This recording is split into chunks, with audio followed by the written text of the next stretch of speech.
Hello, everyone. Welcome back to Danger on Delmarva, a podcast that explores the tragedies and disasters that have occurred on the Delmarva Peninsula, an area in the mid-Atlantic region that encompasses Delaware, Maryland to the east of the Chesapeake Bay Bridge, and Virginia to the north of the Chesapeake Bay Bridge Tunnel. My name is Rhonda Franny Jefferson, and I will be your host to take you down the sometimes treacherous paths that wind around Delmarva. Delmarva, a little piece of heaven that has beaches, tax-free shopping, one of the best children's hospitals in the world, and of course, home to our current president. There are beaches that do seemingly go on forever. Dolphins that can be seen occasionally leaping in the distance. I've been fortunate enough to see them a few times. And some beaches have wild ponies that roam, and though you may not see them every time, it still is breathtaking each time that you do. The beach is theirs, and we are just visiting. So the area that they normally roam is in Chincoteague and Assateague, Virginia, as well as Assateague, Maryland. I used to spend some of my summer vacations in Chincoteague for a number of years. As I grew into adulthood, I would visit quite often by myself. I scared my mother by just going off 2 hours away all alone. She worried, but I enjoyed the peace that this little treasure held. I felt at home there, and each time I go back still, even if the stores and hotels and locations of some of the things have changed, it still feels like a home away from home. I can actually still hear my sister and I arguing over what TV show to watch. Now remember, this was a long time ago, the 1980s, and I wanted to watch cartoons, but she wanted to watch Chips because she loved Eric Estrada. But then there are the Chincoteague Ponies. They are named Chincoteague, but they can also be found roaming the shores of Assateague, both on the Maryland and Virginia sides. Though it's not 100% known for a fact, it is strongly believed that a Spanish galleon went down in the ocean off the shore of Chincoteague, and horses aboard that ship made their way to the shores. Now, many generations later, these ponies are actually considered a breed on their own, with their bodies adjusting to the diet available to them, and with this having a direct impact on their appearance. And it is in this backdrop that our story takes place today. Now, before I begin, I do want to say that this podcast reflects my personal interest in the exploration of how or why an event occurred, to try to understand the reasoning behind the acts and decisions of others. I mean, no disrespect to any parties mentioned in the podcast.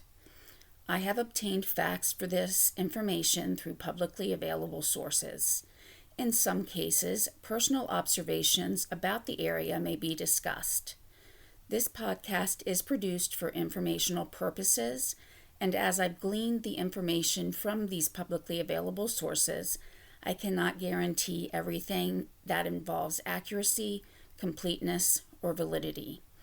I or my podcast cannot be held responsible for any errors, misinformation, or time delays, such as there are further updates after the publication of this episode.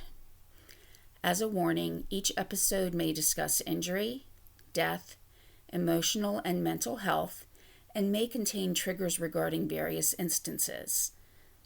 Also, as with each episode, I will include links to my sources in the description. So off the coast in the Atlantic is a highway, one that's invisible to most of us, and highways that remain in the deep subconscious of our minds, knowing that ships do roam the ocean, but never really seeing them or thinking about them unless we are involved in shipping or until something happens. First, there is some information that is needed to get an understanding of the players in this event. The biggest player, both figuratively and literally, was the ship Marine Electric. This ship was launched in 1944 with its registered port of a call being Wilmington, Delaware.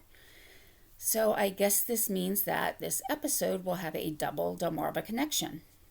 And as the ship was shortly not needed anymore for the war effort, it was sold to the company Gulf in 1947 and renamed Gulf Mills.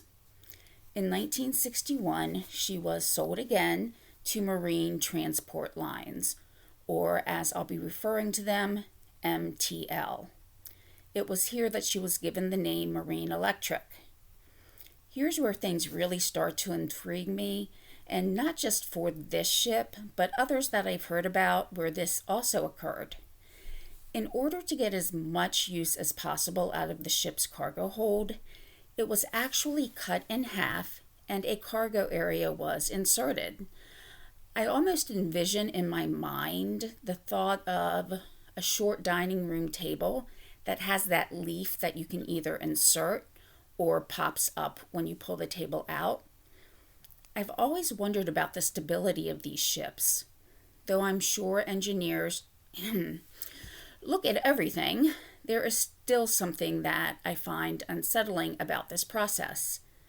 But anyway, the ship's length was extended from 523 feet to 605.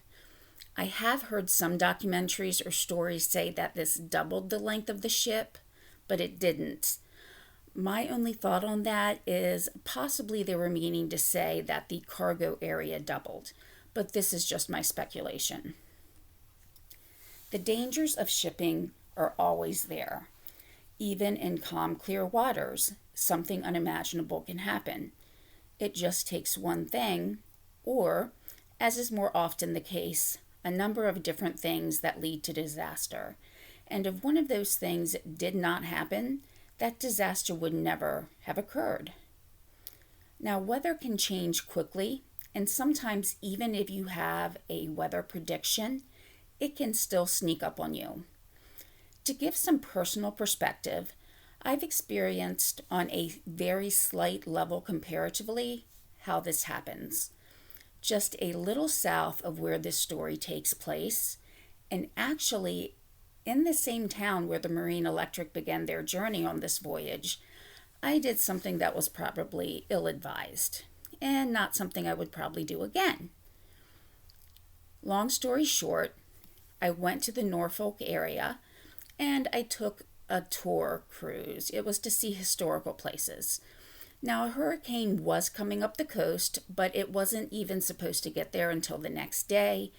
We weren't even supposed to start feeling the impacts of the winds until the following day. But about halfway through the trip, the winds started to pick up, and it actually started to control the motion of the boat. So the wind was increasing, and it was seemingly gaining strength exponentially on each minute. Earlier in the trip, the tour guide had pointed out floating docks in the area. The traditional docks had been destroyed a couple of years earlier by another hurricane, so floating docks, which were not as rigid and could move with the waves, were installed. And this actually was not a great feature in our case. As our boat approached the dock and we were getting very close, a wave surged and it hit the dock. The dock hit the ladder, and there was really no other way off the boat. So, this was not a huge ship. So what happened is the ladder did break, and one of the crew members jumped onto the dock to assist us while getting off the boat. Another helped us jump from the top of the inside of the ladder onto the dock. I watched a mother toss her frightened 2-year-old daughter to a person who was already standing on the dock. And somehow when it was my turn, I landed, even on my feet. Now, I could make light of this and say that, it was the weight of the jumpers, including myself, that helped stabilize the dock. But I was never so happy to be back on solid ground once I got to the end of the dock and was finally able to breathe again. The tour company announced that we could come back after the hurricane for a free tour, but I was not going to be in the area at that time, and I really doubt that I would have been emotionally ready by then. So, we were close enough to get back safely, though a little worse for wear. And when something happens in the water off the coast of the US, who do we normally turn to? Of course, we probably say the Coast Guard off the top of our heads, but sailors also rely on the rules of the waves on other sailors. No sailor will leave another behind, even if it's at their own expense. And in mid-February of 1983, the 10th and the 12th, the East Coast was hammered with what WeatherBug terms as a blizzard, but the National Weather Service terms as a nor'easter. If you're not familiar with nor'easter, think hurricane but with colder weather. And lest we think that we are the only ones who can come up with the descriptive names like Snowmageddon, this storm was labeled Megalopolis Blizzard, and this was 1983. The Marine Electric crew also felt secure in the fact that they were only about 30 miles off the coast, so if they did encounter treacherous and life-threatening situations, they were not that far out from the Coast Guard's reach. The ship did leave Norfolk on February 10th, 1983. She carried just under 25,000 tons of coal, secured in the cargo bays enclosed with a airtight hatch or hatches. Along the way on February 11th, they were already facing fierce waves.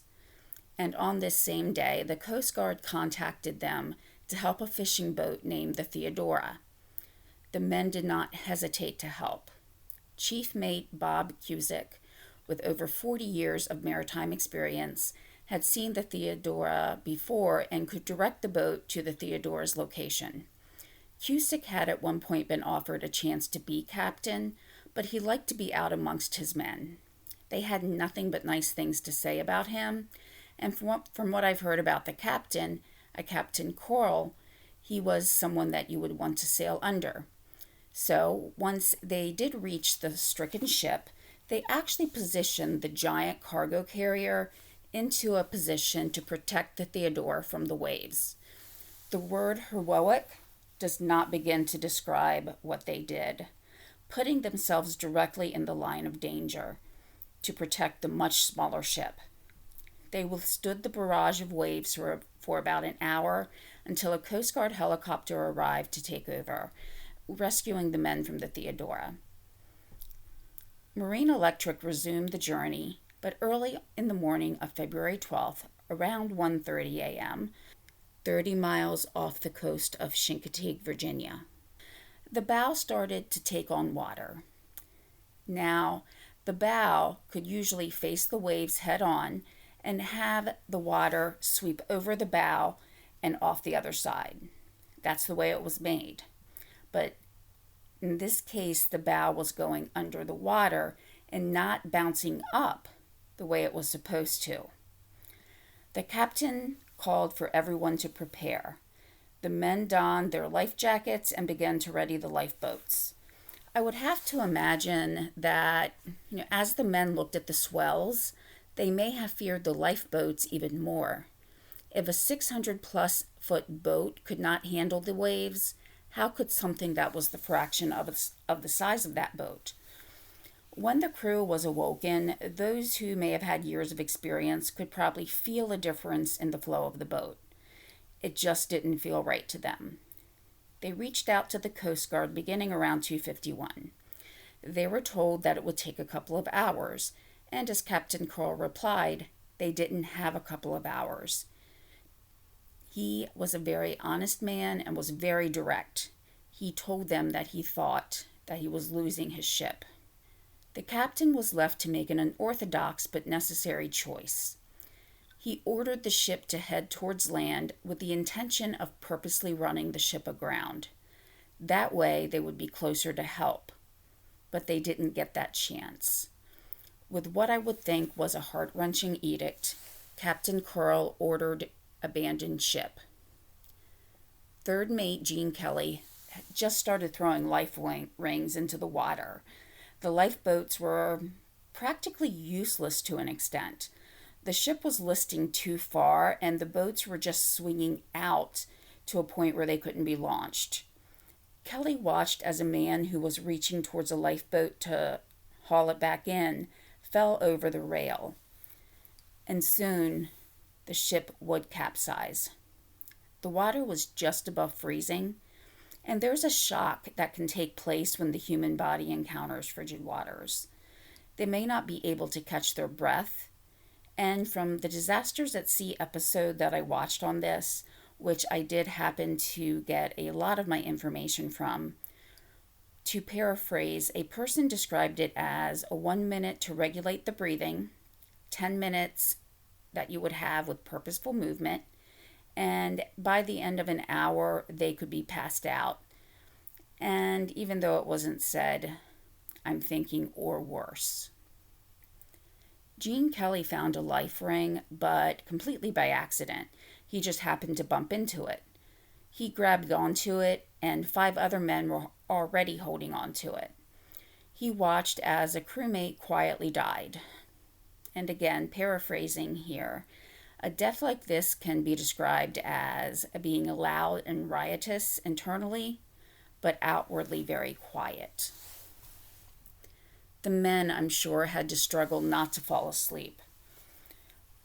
But then some of them heard the sound of a helicopter. The Coast Guard had arrived, but this was a time before they had rescue divers in the Coast Guard. But soon they were joined by a Navy helicopter which did have a rescue diver on hand. Just one lone man, James McCann, braved the waters for an hour, grabbing every man that he could, whether they were conscious or not, and took them to the rescue basket, which would then be hauled back onto the helicopter. Kelly was rescued in this manner. Cusick had made it to a lifeboat, and a Norwegian ship named the Beringer had tried to pull him from the lifeboat onto their ship, but found that it would be too dangerous to do so. What they did is then called the Coast Guard to let them know where to find Cusick. The third survivor, Paul Dewey, had also made it to a lifeboat and tried to pull other crew members into the boat. However, he would be the only one to survive from that boat. When all was said and done, only 3 men out of 34 had survived, and those 3 men would change U.S. shipping. I cannot say how much respect that I have for the men who survived, the men who died, and the families of those who died.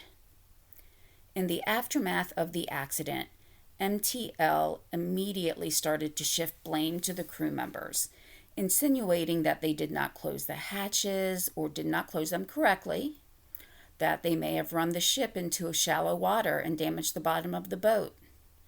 Possibly they anchored incorrectly, or they may have even loaded the ship wrong. And if a ship is loaded in the incorrect order, it can literally break apart. But Bob Cusick, who you may have caught earlier that I hold him in a lot of esteem, was awesome. He kept records of everything. Previously, he had let the captain know of issues with the hatches and a number of other concerns. The request for the repair was denied by MTL. Time was money, and the repair would take time.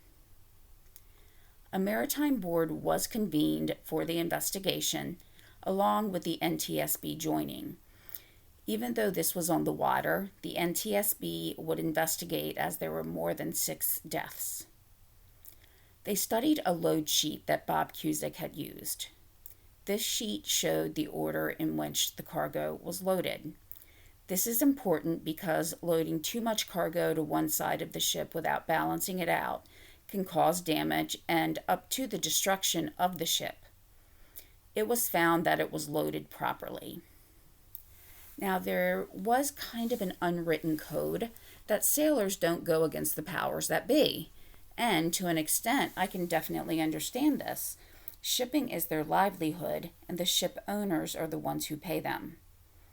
But the 3 remaining crew members and the families of the deceased would not let mistakes, and in some cases outright negligence, pass by without a fight. The 3 survivors had watched as their friends and colleagues died. They had their lives pass before their eyes, thinking of their families, their children and wives that they may never see again. So repairs and the need for them had been reported to MTL. The hatches aboard the ship were so bad that men were afraid to step on them. In some places, they had actually drawn circles on the deck that showed where weak points were so that they wouldn't accidentally step on them and fall into the cargo area. These cargo holds are huge, and if someone fell through, it could lead to serious injury and even death. Fixes were made that were normally meant for temporary repairs. The hatches were thin, and there were holes in the deck plating. Now, the investigators called a break. A hatch had been replaced recently, and they tracked down the old one. It showed evidence of how bad MTL let things get before finally replacing or fixing anything. If the crew was afraid to walk or step on the hatches because of weakness, those hatches had no chance against tons of water. As the cargo holds filled with water, the Marine Electric was losing the battle. The NTSB believed that the captain had made the decision to abandon ship at the right time, but they were truly in an almost impossible situation. But all the blame cannot be placed solely on MTL. Ships had to pass seaworthy inspections made by the Coast Guard, and in some cases the Coast Guard did delegate to the American Bureau of Shipping. By the way, the inspection fees were paid by the ship owners to the American Bureau of Shipping. I'm thinking just a slight conflict of interest there. In one instance, an inspection of a ship took 30 minutes. Now, I can't say how big that boat was, but given the size of these cargo carriers, 30 minutes should barely give the inspector enough time to inspect the bridge. In even more blatant cases, MTL faked inspection reports. There were supposedly inspections when the ship was not in port, or when the hatches were not on the ship because they had been removed for maintenance.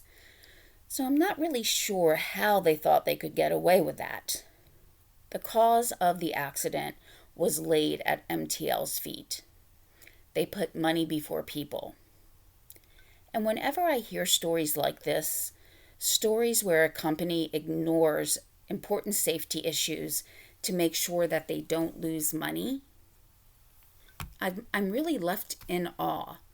So for all the cargo that they may have carried in the time since the wear first started to show, it would be interesting to see how that compared with what they did lose with both the ship, cargo, and most importantly and irreplaceably, the lives of the 31 men who died in this accident. Early on, I did an episode called World Series Shakeup, and a similar situation happened there. Employees would take shortcuts to try to save the company money, or I guess a better way to phrase it would be not to lose money if things were completely shut down while they made repairs or did routine maintenance. In that case, people also paid with their lives. At the end of the investigation of the Marine Electric disaster, there were numerous findings and recommendations made by the Marine Board of Investigation. And these were findings that the lead investigator, Dominic Calicchio, had to fight for. Basically, his superiors didn't want him to be so thorough, but he fought and even threatened to go to the media, and he ultimately won out, to an extent. He also sacrificed his career, retiring in 1985. This report showed so many recommendations. I will attach the casualty report after the investigation was finished, and it is very detailed, and it's amazing how many things they were actually able to point out, as well as how many recommendations that they were able to give. So, in short, as a result of this investigation, inspections were tightened, and it did put a focus on safety. The improvement of safety standards led to somewhere between 70 to 90 ships being scrapped, many of them World War II era ships. Now, ships that were made for World War II, they were made very, very quickly, and in some cases not even meant to last that long. An idea at that time was basically get the ship made, get it out on the water, because there's a chance it could be hit by a torpedo. So for these ships to actually be still on the water after almost 4 decades, to me is really a miracle within itself. But as we can see in this case, the wear and tear on that ship finally caught up to it. So ships that frequented the North Atlantic now are required to have survival suits on board. These suits are designed to help them better combat the cold. Now, this also led to the creation of the United States Coast Guard Rescue Divers. A school was created for these divers, and since its inception, it is estimated that more than 21,000 people have been saved by the Coast Guard rescue divers. Now, MTL was also found criminally liable, the first time that a ship owner had been. In lieu of facing these charges, they settled for $15 million to go to the families.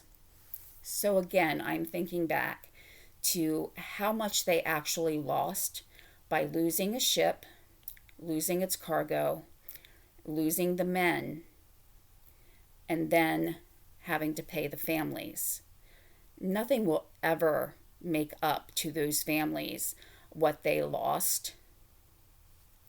And I wonder sometimes if hearing that number, that 21,000 people were saved by the implementations made because of the marine electric tragedy, if that number brings any solace to the crew's loved ones.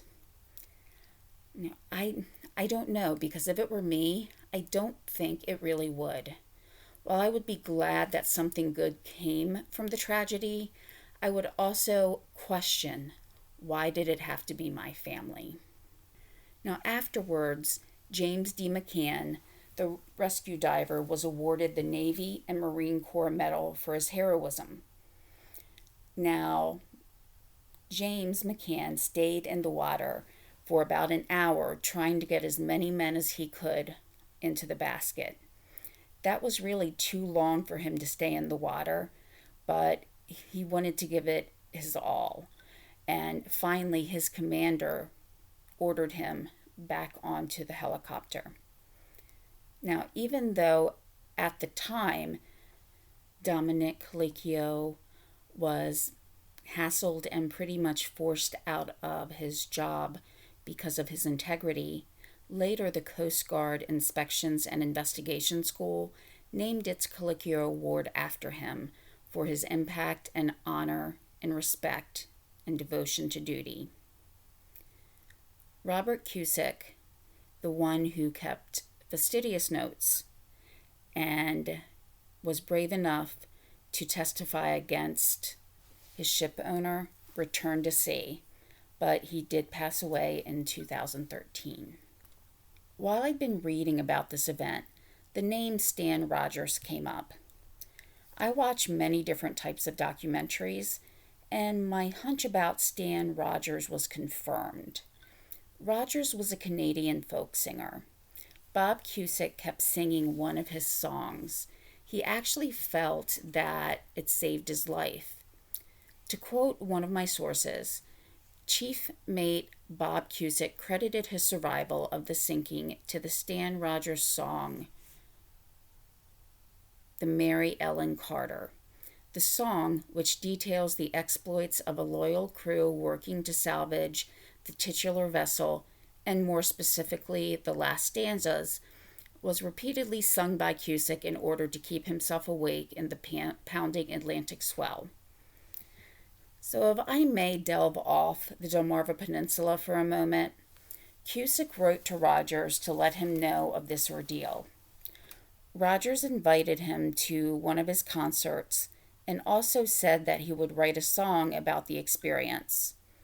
However, in a tragic twist, Rogers did not get a chance to write that song as he was killed on Air Canada Flight 797. An onboard fire broke out, and after they landed, the fresh air caused a flashover. And with the interior of the plane, it actually was melting. I think that's the only way that I can think of to describe it.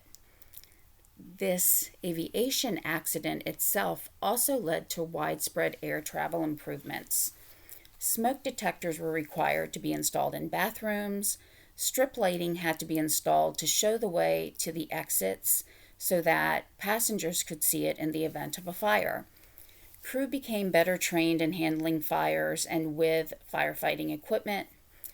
And for those of you that have ever been seated beside the wings on an airplane, it is because of this accident that you are now asked if you feel comfortable assisting in an emergency and being directed on what to do. It was also required that an aircraft be able to be evacuated in less than 90 seconds. Now, I did rely on the Disasters at Sea episode, Deadly Neglect, for a lot of my information, and that's another coincidence as well, because both Disasters at Sea and the Air Disasters episode that detailed Stan Rogers' last moments both air on the Smithsonian Channel. So I think we should all take a moment to reflect on both of these disasters and the people who lost their lives, which led to thousands of lives being saved. So today I will also end with a request. A few weeks ago on a mini-sode, I mentioned that one of the cherished ponies on Assateague was killed by a hit-and-run driver. There recently has been a petition started to get speed bumps installed to try to protect these treasures. I will link that petition in the description if you would like to review it and sign.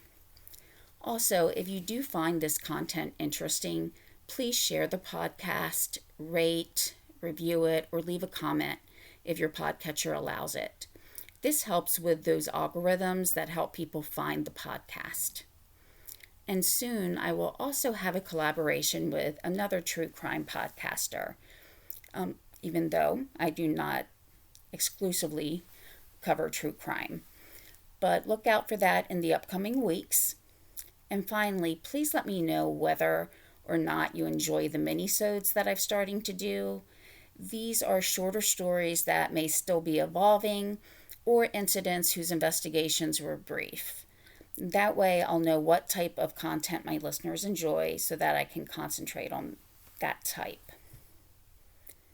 So as always, I want to thank everybody for tuning in and listening today, and I hope all of you have a good rest of the week, and I will talk to you soon. Bye.